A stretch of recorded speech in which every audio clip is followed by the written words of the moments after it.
Nous allons aborder maintenant tout ce qui est effet atmosphérique type brume et brouillard, et on va également voir le Vereplane qui permet de créer un sol.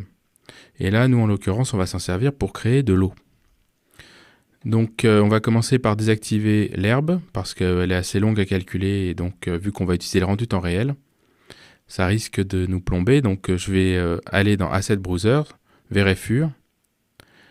Pour retrouver donc le Verefure, je mets Map ici et je retrouve Grass qui avait le Verefure, je décoche et je recocherai tout à l'heure. Ensuite, au niveau de la résolution, on va descendre la résolution en 960 sur 540 et au lieu du render production, on mettra donc le rendu interactif. On va le faire tout de suite d'ailleurs, render interactive. Et donc maintenant, je vais masquer l'historique et on va voir le brouillard. Alors le brouillard, en fait, on le trouve dans les settings. Dans les settings, vous avez un onglet environnement. Et vous avez donc deux types de brouillard. Vous avez aérial perspective et environnement fog.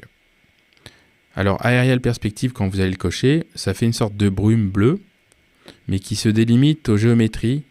Et donc ça fait une sorte de rectangle parce que les arbres, ce sont des images sur des plans en fait. Donc pour ne pas avoir ce problème, vous pourriez cocher Affect environnement. Et à ce moment-là, il va falloir donc changer les réglages.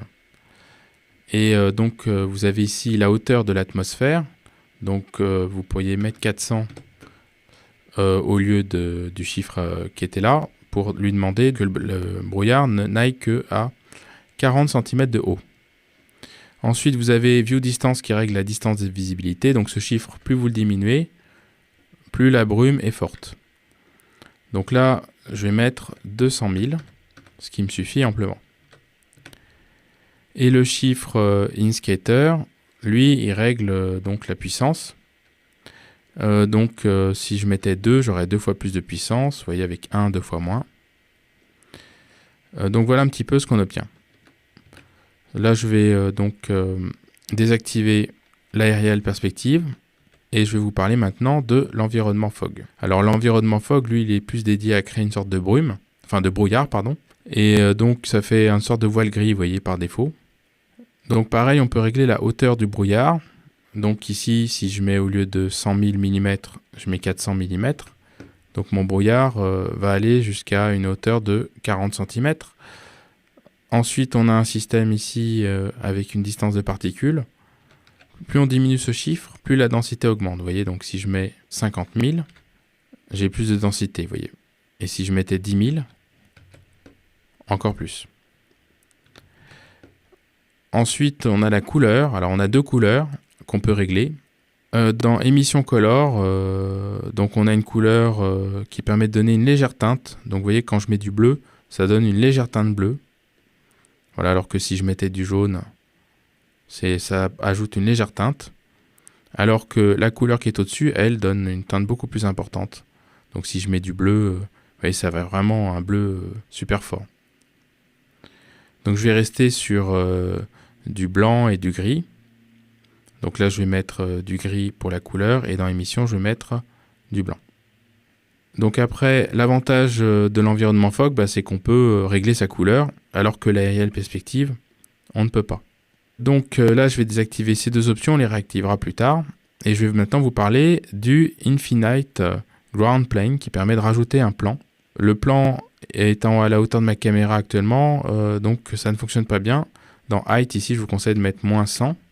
Donc là, je vais me servir de ce plan non pas pour avoir un sol infini, parce que ce sol, en fait, il ne s'arrête pas, il va jusqu'au bout de la perspective. Simplement, là, vu qu'on a un terrain qui est légèrement en hauteur, notre terrain recouvre le sol. Donc, je vais me servir du plan infini pour créer un effet d'eau.